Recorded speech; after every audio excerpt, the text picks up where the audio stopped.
Cove. Oh, sorry. Here I am for chapter 12 of The World According to Humphrey. I can't believe we're already at chapter 12. It's so exciting. So Humphrey is enjoying his weekend with AJ's family, especially now that he's taking care of that TV situation. And this title, the title of this chapter is Peace Breaks Out. So I wonder who the peace is going to break out between. Here we go. Early in the morning, Ty, Dealey, and AJ raced downstairs and played Crazy Eights. Later, they ran outside and threw a football around the yard. The Thomases were having breakfast with Bo when the phone rang. Mr. Thomas talked for a few minutes, mostly saying, that's fine. When he hung up, he told Mrs. Thomas, "We're going to have a visitor, but don't tell Anthony James." Ooh, a mystery. I like mysteries because they're fun to solve. Then again, I don't like mysteries because I don't like not knowing what's going on. So I waited and waited. A few hours later, the doorbell rang. The visitor turned out to be, who do you think? Garth Tugwell and his father. "I really appreciate this," Mr. Tugwell told the Thomases. "It was Mrs. Brisbane's idea. Since Garth can't have Humphrey at our house right now, she suggested that he could help AJ take care of him over here. Sounds like Mrs. Brisbane, as if I'm trouble to take care of." But Garth had been crying because he couldn't have me. So maybe she was trying to be nice. After Mr. Tugwell left, Mr. Thomas called AJ in. AJ ran into the room and practically backed out again when he saw Garth. "We have a guest," said Mr. Thomas. "Shake hands, Anthony. Garth is here to help you take care of Humphrey." AJ and Garth reluctantly shook hands. "How come?" asked AJ. Garth shrugged his shoulders. Mrs. Brisbane said too. "Well, come on, we'll clean his cage and get it over with," AJ said. The boys didn't talk much while they cleaned the cage, but they started giggling when they cleaned up my potty corner. I don't know why that makes everybody giggle. After they stopped giggling, they started talking and kidding around. They decided to let me out of the cage, so they took a set of old blocks from Dealey's room and built me a huge maze. Oh, I love mazes. When we were all tired of that game, AJ offered to teach Garth to play Crazy Eights, and then Ty and Dealey joined them in a game of Go Fish. Nobody mentioned the TV. Nobody shot any rubber bands. Later in the afternoon, the kids were all outside playing football. I was fast asleep until Mrs. Thomas came into the den with a broom and started sweeping. A minute later, Mr. Thomas entered. "What are you doing, hon?" "What does it look like? I'm sweeping. You know, all the snacking we do in here makes a real mess on the floor," she said. "Bo's asleep?" her husband asked. "Uh-huh." Mr. Thomas walked over to his wife and took the broom away from her. "Then you sit down and rest a spell, hon. I'll sweep. Go on, don't argue." Mrs. Thomas smiled and thanked him and sat down on the couch. Mr. Thomas swept all around the outside of the room, even behind the TV. Uh-oh. "Well, I'll be," he muttered. "What's wrong?" said Mrs. Thomas. "The TV is unplugged," he said. "It's unplugged!" He came out from behind the TV, plug in hand, and a very puzzled look on his face. "But it couldn't have just come unplugged while we were sitting there watching. I mean, a plug doesn't just fall out," he said. "Plug it in, see if it works," his wife told him. "Well, you guessed it. The TV came on as bright and loud as ever." "I don't get it," Mr. Thomas muttered. "But at least we don't have to pay to get it fixed." Mrs. Thomas stared at the screen for a few seconds, then glanced out the window at the kids playing happily outside. "Charlie, what do you say we keep it unplugged for a couple more days?" she asked. "We just won't tell the kids." Mr. Thomas grinned. Then he bent down and unplugged the TV. "Couldn't hurt," he said. He put down the broom and sat on the couch near his wife, and the two of them just sat there in the den, giggling like, well, stop giggling, Gail. Suddenly, Mr. Thomas looked over at me. "You don't mind a little peace and quiet, do you, Humphrey?" "No, no, no," I squeaked, and I promptly fell asleep. Things were a lot better when AJ, Garth, and I returned to room 26. No rubber bands flew through the air. Garth didn't trip anybody or make fun of anybody. That meant Gail didn't get in trouble for giggling.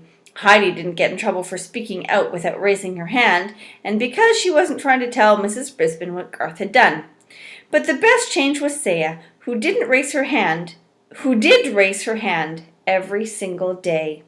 One day she raised her hand to volunteer to stay in during recess to clean the chalkboard. Miranda raised her hand too. Mrs. Brisbane chose them both. Girls, I think I can trust you to stay in here while I run this report down to the principal's office, Mrs. Brisbane told them. Of course she could trust them.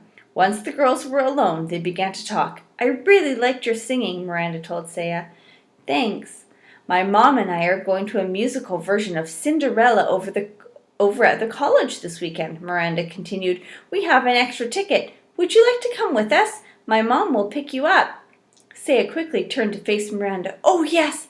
I have not been to a play before. Miranda grinned. Good. I'll have my mom call your mom. Suddenly, Saya's face fell. Oh, better not. She's so busy. Give me your number and I'll have my father call your mother. Saya watched Miranda's reaction carefully. So did I. Cool. That was it. Miranda jotted down her number. Saya looked greatly relieved. I knew that Miranda's mother didn't care how well Saya's mother spoke English. Maybe now Saya would figure that out too. Another great thing that happened was that Mrs. Brisbane started reading a book out loud to the class. Sometimes I dozed right through these sessions, but this time she picked out a really good book. When she announced that it was about a mouse, Gail giggled. What did she say? Art whispered to Richie. Pay attention, Art, Mrs. Brisbane said. It's about a mouse. Several of the boys groaned. Baby stuff, one of them muttered. We'll see, Mrs. Brisbane told them. She started to read, and oh, what a tale it was! All about mice no bigger than I am, who were great warriors. I was longing to put on some armor myself by the time she stopped reading. Continued tomorrow, she announced as she stuck a bookmark in place and closed the book. Tomorrow? That woman truly has a mean streak. She has proved it again and again. I would have sneaked out of my cage at night to finish the book, but she's so mean, she stuck it in her desk drawer, the one she locks with a key. Her. The weekend came around quickly enough, and I went home with Richie. I'm still not quite sure how many people actually live in the Rinaldi's house, because there were always so many people coming and going. Aunts, uncles, cousins, grandparents, neighbors. One meal seemed to flow right into the next, and Richie's mom was very generous with treats. I'll tell you one thing, you could never be lonely or hungry at the Rinaldi's house. On Sunday afternoon, guess who showed up? Remember Richie's uncle? That's right, Aldo Amato. This time my buddy Aldo was not lonely because he brought along his girlfriend Maria to meet the family. She was a very nice lady who wore her long hair piled up high on her head. She was dressed in bright red from head to toe, red earrings, red sweater, red skirt, and red shoes. I think red is a very happy color. I think Maria is a very happy person, especially when she's with Aldo. All the Rinaldis made a big fuss over Maria and praised the bread and cookies she'd brought from the bakery where she worked. After all the commotion of their arrival died down, I heard Aldo tell Maria, "Now there's someone really important I want you to meet," and he introduced her to me. "Believe it or not, Humphrey is one of my best friends," he told her, "and he was the very first friend I told about you." "Then I am honored to meet you, Humphrey," Maria said, smiling down at me. "The pleasure is all mine," I squeaked. "See, he likes you," said Aldo, and indeed I did. The world seemed like a pretty nice place for a handsome young hamster like me. I can tell you, I was sitting on top of the world when I returned to room 26 on Monday, but I just about toppled off when Mrs. Brisbane made an alarming announcement. "Class, as you know, this will be a short week due to Thanksgiving," she said, "and that means Humphrey will need a home for 4 days instead of 2. Now, who wants to volunteer?" You wouldn't believe what I'm going to say. What do you think? No, not one hand went up. I actually fell off my wheel. Mrs. Brisbane was surprised too. "No one?" she asked. "Heidi, didn't you want to take Humphrey home?"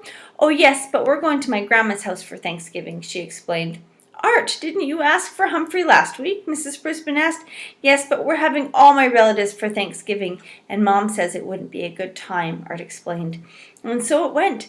Every single classmate had big plans for Thanksgiving, plans that didn't include having an extra hamster around. I was worried. I didn't want to spend 4 days alone in room 26. I worried all day Monday. I worried all day Tuesday. I worried even more all day Wednesday. At the end of the day, Principal Morales stopped by to give Mrs. Brisbane an envelope. I think it was her paycheck, because she was especially glad to see him. I have a huge favor to ask, she said. Sure, Sue, what is it? Asked Principal Morales. He wore a tie with little turkeys all over it. Could you possibly take Humphrey for the weekend? I had my paws crossed that he'd say yes, but Principal Morales didn't even smile. Oh, Sue, I'd love to, but we're going out of town for the holiday, he told her. Another time I'd love to. Another time wouldn't matter. I needed a place to go now. After the principal left, Mrs. Brisbane sighed and began gathering up her papers. Then she turned to me. Well, Humphrey, looks like you're going home with me for Thanksgiving, she said grimly. My fate was sealed. I was going to the home of the woman who had once vowed to get rid of me for 4 whole days. And frankly, I was worried I'd never come back. Oh my goodness.